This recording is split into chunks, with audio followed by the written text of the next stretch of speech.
Tuhan yang terkasih, selamat pagi, selamat hari Senin. Untuk memulai minggu yang baru ini, mari kita bersama-sama mendengarkan firman Tuhan yang merupakan pedoman kehidupan kita. Sebelumnya, mari kita bersatu di dalam doa. Ya Tuhan, dengan kerendahan hati kami memulai hari ini. Kami tahu kami adalah manusia yang berdosa, kami adalah manusia yang terbatas. Oleh karena itu kami membutuhkan pertolongan Tuhan setiap harinya. Setiap langkah yang akan kami jalani, setiap nafas kehidupan yang kami hirup, kami membutuhkan pertolongan Tuhan. Oleh karena itu Tuhan, genapilah kami, perlengkapilah kami dengan firman Tuhan, agar pada hari ini kami memulai aktivitas kami dengan kerendahan hati, dengan sukacita, dan juga dengan rasa penuh syukur untuk memulai aktivitas kami. Inilah doa kami Tuhan, perlengkapilah kami dengan hikmat Tuhan untuk memahami setiap firman Tuhan yang akan kami dengarkan. Hanya di dalam nama Tuhan Yesus kami berdoa. Amin. Umat Tuhan yang terkasih, pembacaan firman Tuhan kita diambil dari surat Efesus pasal 6 ayat 10 sampai 17. Saya akan membacakan versi terjemahan baru kedua. Efesus pasal 6 ayat 10 sampai 17 yang berbunyi demikian. Akhirnya, hendaklah kamu kuat di dalam Tuhan, di dalam kekuatan kuasa-Nya. Kenakanlah seluruh perlengkapan senjata Allah, supaya kamu dapat bertahan melawan tipu muslihat iblis. Karena perjuangan kita bukanlah melawan darah dan daging, tetapi melawan pemerintah-pemerintah, melawan penguasa-penguasa, melawan kuasa-kuasa dunia yang gelap ini, melawan roh-roh jahat di langit. Sebab itu ambillah seluruh perlengkapan senjata Allah, supaya kamu dapat mengadakan perlawanan pada hari yang jahat itu, dan tetap berdiri, sesudah kamu menyelesaikan segala sesuatu. Jadi, berdirilah tegak, berikat pinggangkan kebenaran, dan berbaju zirahkan keadilan. Kakimu berkasutkan kerelaan untuk memberitakan Injil damai sejahtera. Dalam segala keadaan pergunakanlah perisai iman, sebab dengan perisai itu kamu akan dapat memadamkan semua panah api dari si jahat. Dan terimalah ketopong keselamatan dan pedang roh, yaitu firman Allah. Ingatkah umat Tuhan yang terkasih bahwa pada tahun 2020 silam telah marak situasi investasi bodong, atau investasi bodong ini merupakan investasi palsu, di mana para investor-investor mempercayai segala uangnya atau barang atau materi lainnya kepada seorang pengembang investor atau pengembang investasi, agar nantinya harapannya akan berlipat ganda atau akan untung dalam waktu tertentu. Namun pada akhirnya uang yang tadinya dikumpulkan itu atau uang yang tadinya diberikan itu entah mengapa sewaktu-waktu menjadi hilang, dan itulah disebut sebagai investasi bodong. Orang-orang cenderung percaya ketika ditawarkan hal-hal yang nikmat, hal-hal yang baik, atau hal-hal yang bisa membuat manusia lupa akan kebenaran itu sendiri. Terkadang ingin hidup instan, sehingga tanpa sadar kita jatuh ke dalam tipuan-tipuan tersebut. Nah, saudara-saudara yang terkasih, jika kita tidak memiliki pengetahuan, kita tidak memiliki pengalaman dan bekal yang matang, maka kita akan mudah untuk tertipu dengan gaya hidup atau pola hidup yang negatif yang ada di dalam dunia ini. Banyak sekali ragam macamnya. Sama juga seperti yang terjadi pada jemaat di Efesus. Dalam pembacaan kita, jemaat Efesus adalah jemaat yang isinya adalah orang-orang yang suka menyembah berhala. Mereka juga suka mempraktikkan ilmu-ilmu sihir. Banyak dewa-dewi yang mereka sembah, dan ilmu-ilmu sihir itu yang memperlengkapi hari-hari mereka sehingga mereka terus terbuai dengan kehidupan duniawi. Dan ayat yang kita baca pada saat ini merupakan isi dari surat yang ditulis oleh Rasul Paulus. Pada saat itu Rasul Paulus tengah berada di dalam penjara. Apa yang membuat Rasul Paulus menulis surat ini? Karena pada saat itu Rasul Paulus mendengar bahwa jemaat di Efesus sedang terpecah belah. Terpecah belahnya seperti yang sudah kita ketahui bersama-sama, tergolong menjadi dua golongan, yaitu golongan orang Yahudi dan golongan orang non-Yahudi. Seperti biasa, orang-orang Yahudi berpikir bahwa dirinya merupakan bangsa yang terpilih. Mereka merupakan umat yang istimewa, mereka akan diselamatkan sedangkan orang-orang non-Yahudi tidak akan diselamatkan. Dan hal ini yang terus-menerus menjadikan jemaat di Efesus merupakan jemaat yang terpecah belah, dan pada akhirnya hal ini yang membuat jemaat di Efesus mudah untuk terpengaruh dengan tipuan-tipuan yang berada di luar, tipuan-tipuan eksternal maupun yang ada dalam internal mereka sendiri. Sehingga dalam suratnya Rasul Paulus mengingatkan agar jemaat di Efesus ini selalu kuat di dalam Yesus Kristus dan mengingat pentingnya persekutuan tidak terpecah belah. Nah, saudara-saudara yang terkasih, dalam kehidupan kita menjadi kuat itu adalah sesuatu hal yang sulit. Kata kuat ini terkadang kita dapatkan mungkin ketika kita sedang happy, atau ketika harapan kita, ekspektasi kita terpenuhi, atau ketika kita merasa diri kita ini sedang sehat betul, sedang mampu-mampunya menjalani segala aktivitas kita, maka kita merasakan kekuatan itu. Namun tak jarang juga saudara-saudara, kita sering merasa lemah tubuh. Kita sering tertular penyakit, kita mudah menjadi lemah tubuh, kita mudah untuk terserang hal-hal yang di luar kuasa kita, yang pada akhirnya menjadikan kita manusia yang lemah atau tidak kuat. Tapi sadarkah saudara-saudara terkasih bahwa kita manusia tidak akan pernah bisa menjadi kuat. Kita adalah makhluk yang selalu lemah, namun kita bisa menjadi kuat. Bagaimana kita bisa menjadi kuat di dalam Tuhan?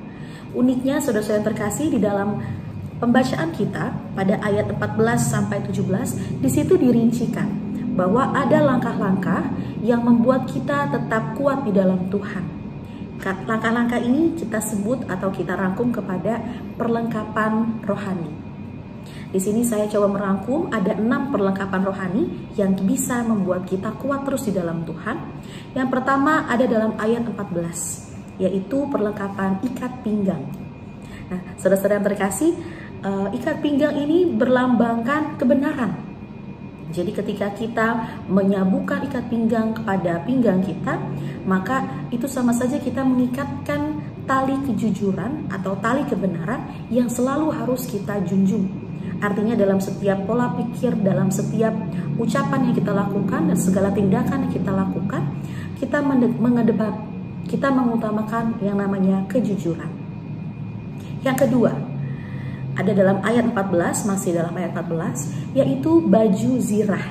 Nah, saudara-saudara terkasih, kalau kita tahu apa itu baju zirah ini merupakan baju pelindung dada kita, yang artinya dalam setiap hal apapun yang kita lakukan, mau kita yang terlibat langsung atau kita yang mendengarkan, kita harus menjadi pelaku keadilan.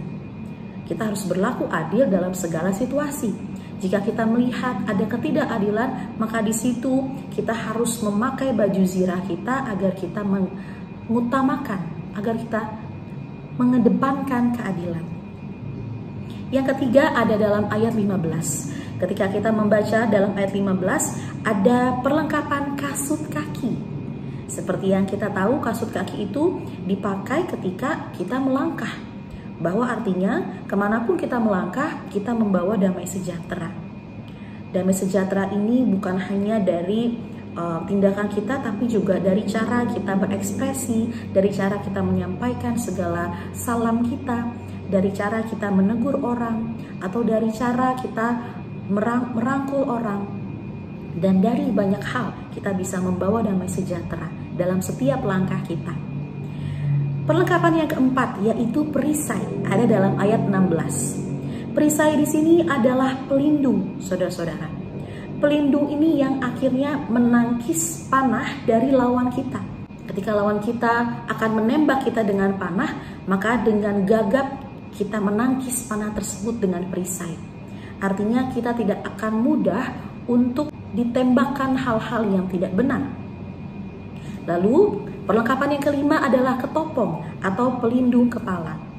Ini ada dalam ayat 17 yang menyimbolkan ketika kita memakai pelindung kepala, maka mata kita akan sedikit dan banyak terlindungi. Artinya meskipun kita sedang melakukan banyak hal, ketika kita sedang melawan hal-hal duniawi yang negatif, maka mata kita tetap dibuat segar. Mata kita tetap dibuat melihat dengan baik hal-hal yang harus kita lakukan. Dan yang terakhir adalah perlengkapan pedang.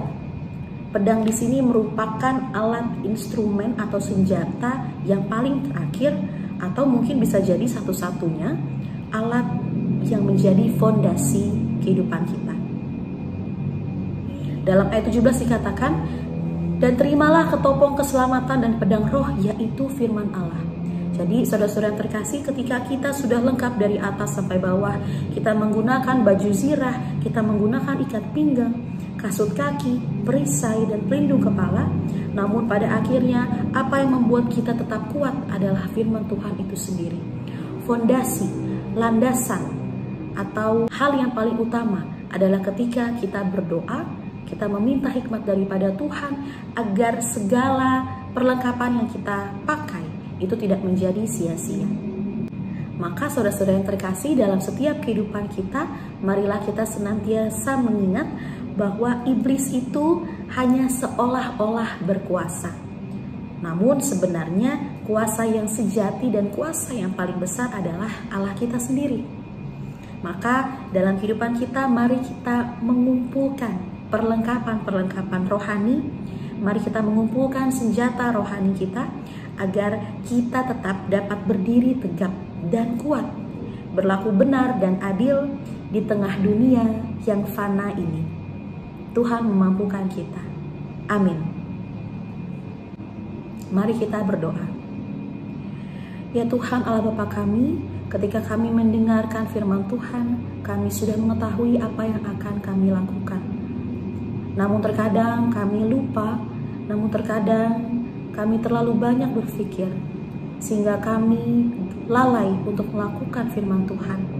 Terkadang kami terlalu sibuk kepada kehidupan kami pribadi, terkadang kami terlalu sibuk mengejar hal-hal duniawi yang selalu fana, dan kami lupa untuk mengedepankan tugas dan tanggung jawab kami sebagai umat yang harus diperlengkapi oleh senjata firman Tuhan. Oleh karena itu Tuhan, dalam memulai hari ini, ingatkanlah kami selalu, tegurlah kami selalu dengan kasih Tuhan, agar dalam hari-hari kami selalu memperlengkapi kehidupan kami dengan senjata kuat kuasa Tuhan. Agar dalam hal apapun kami tidak gampang goyah, kami tetap berjalan teguh, kami tetap berdiri tegak, dan kami tetap kuat karena kami diperlengkapi dengan senjata rohani daripada Tuhan.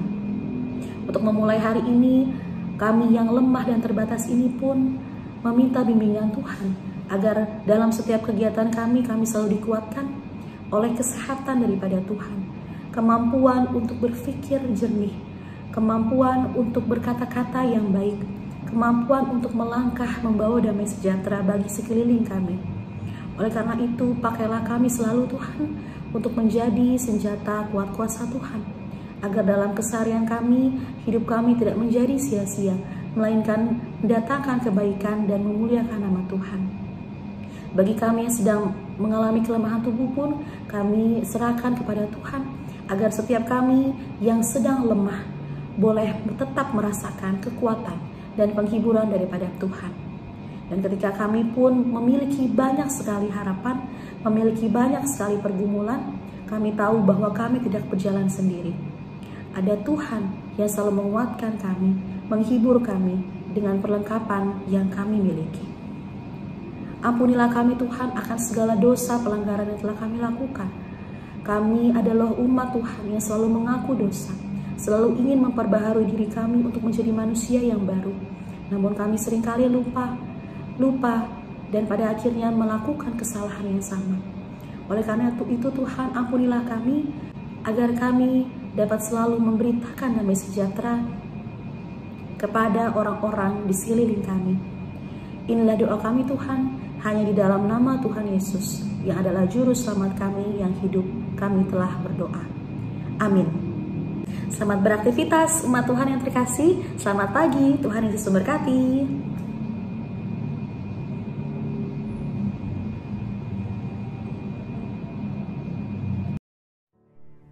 Bagi Bapak Ibu yang memiliki pergumulan khusus dan ingin didoakan, bisa menghubungi rekan-rekan pendeta di nomor berikut.